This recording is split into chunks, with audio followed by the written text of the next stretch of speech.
If you're doing VC methods this year, these are the types of questions that are going to show up on your integration stack. For this question, we're asked to evaluate the integral of sine of nx from 0 to pi, specifically when n is odd. So this is a parametric equation type of question where we have a parameter n. Now we have the condition that n is odd, and that's going to allow us to simplify this expression more so than what you would just normally do. So what this means is that because of n is odd, you have certain properties that are going to change the evaluation of this integral. Now the first step whenever dealing with any of these parameter problems is just by evaluating it regardless of what the condition is here.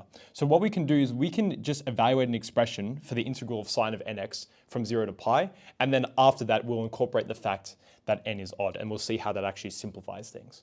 So let's evaluate this integral here.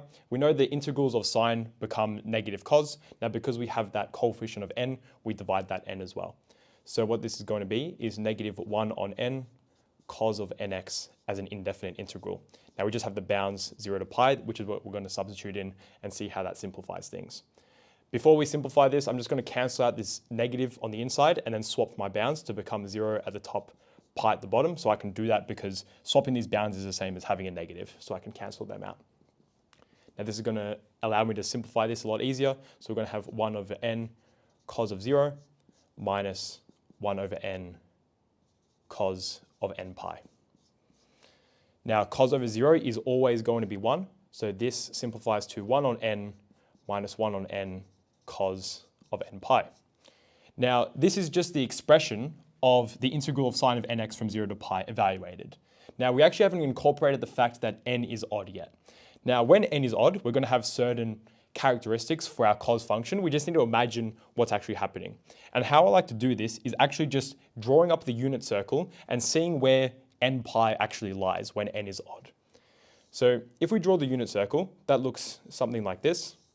Now if we have n pi and n is odd, some examples of that angle are going to be negative pi, we'll have 3 pi, we'll have 5 pi. Now you see some sort of pattern. We just have an odd value multiplied by pi. Now, where this actually lies on the unit circle is always in this spot here. So this is where n pi lies if n is odd. That's quite small, but that's just n pi when n is odd. Now that's a consistent spot on the unit circle that always has the same cos value. Because we know that cos is the x value on a unit circle, this value is always going to be negative 1 as the extreme value on a unit circle. So cos is always negative 1 at this point.